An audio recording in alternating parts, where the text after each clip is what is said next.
Hi, I'm Alexandra, your host on tonight's segment of World War One. World War One is one of the most influential wars of the 20th century. Still, despite its World War title, it is mainly considered to be a European war.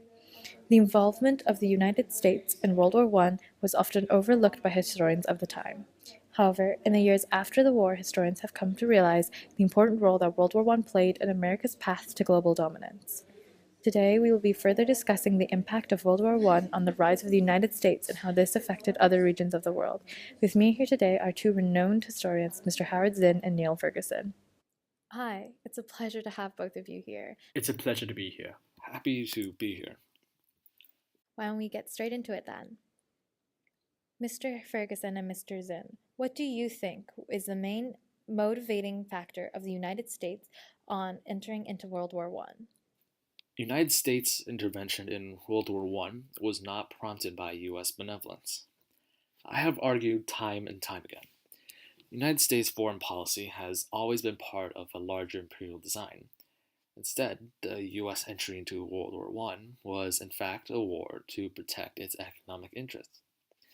The clash between Germany and the United States was inevitable. Between 1913 and 1914, there was a serious recession. Unemployment was rampant, and factories were working far below full capacity. By 1915, weapons orders for the Allied powers, mostly Britain, helped stimulate the economy, generating a sum of more than $2 billion worth of exports sold to the Allied powers. Unrestricted submarine warfare conducted by Germany threatened to cut the US off from trade with Britain, and it's hard to imagine that the US would sit by idly while the Germans cut off their trade route with a valued trade partner.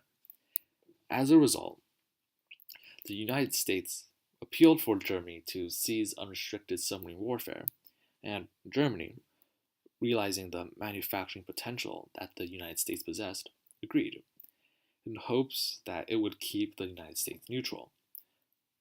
However, by 1917, Germany resumed unrestricted submarine warfare, fully aware that it would bring the US into the war, which it did. So, in the end, the United States fought in the war to protect their economic trade partners, whose demand for weapons helped lift the US out of recession. Hmm, I see. Well, what do you think was the main impact of World War One on the United States then? I believe that World War One marks the start of the transition of power between Britain and the United States, since the industries of European nations are devastated in the war and can no longer compete with the growing American industries. After World War One, Britain began to lose much of its control over its colonies, while America is starting to spread its control to other regions of the world.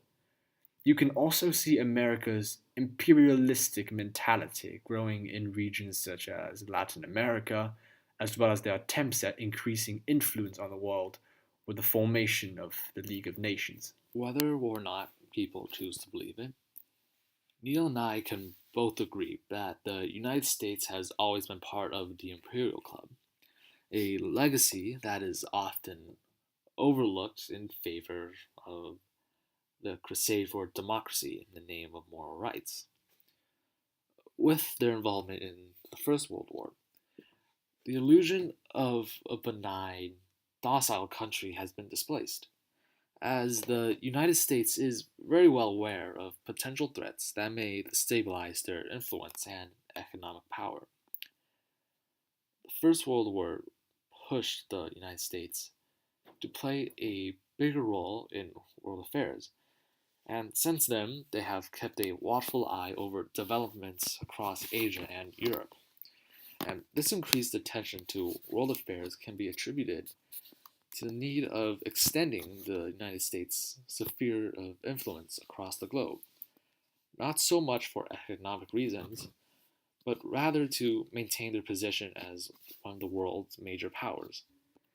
Mr. Zinn has a point in that World War One led to the United States growing into an imperialistic superpower. However, I fundamentally disagree with Mr. Zinn in the sense that I don't consider this new American superpower to be a bad thing. The world needs a leader to control and regulate other nations, and in history, there's always been an entity that commanded large areas of the world: the Roman Empire, the British Empire, and now America. Just because it is not officially an empire does not mean it does not hold hegemony. In fact, I think that America should embrace the empire that it is in all but name. As I've mentioned in my book Colossus, America has always been, functionally, if not self consciously, an empire. As Mr. Zinn pointed out, America is exploiting other nations through economic means, but this is still the imposition of power on foreign peoples. There's no point in denying that America bears striking similarities to the British Empire, and I honestly think America would benefit from the removal of this burden of denial. I'm not proposing that America declare itself the emperor of the world, but it should learn from the achievements and failures of past empires to better lead our world. Mr. Zinn, I see that you mentioned the American superpower is driven by economic desires. Can you provide an example as to how this contributes to America's dominance over a certain region? America's imperialistic tendencies can be seen from U.S. foreign policy in Latin America. For much of the 19th century, the U.S. maintained a state of isolation and neutrality. However, during this time, the US achieved complete economic domination across the Americas, and this was a direct result of the Spanish American War of 1898, a war initiated by the United States to absorb the colonies of Spain and establish the United States as an imperial power. And in possession of such vast economic assets, the United States rose to the position as the world's leading manufacturer in the early 20th century. And from events that have largely resulted from the conclusion of the First World War, it would seem that the United States' mindset when it comes to world affairs has largely remained the same. However, the realization of potential threats to their interests has caused the US to take a more proactive role when it comes to developments across the world. Okay, thank you. Well, that looks like that's all the time that we have today. And thank you, Mr. Ferguson and Mr. Zinn, for coming in and talking to us. And don't forget to tune in and follow us for next week's segment on World War II and its political impacts on the United States.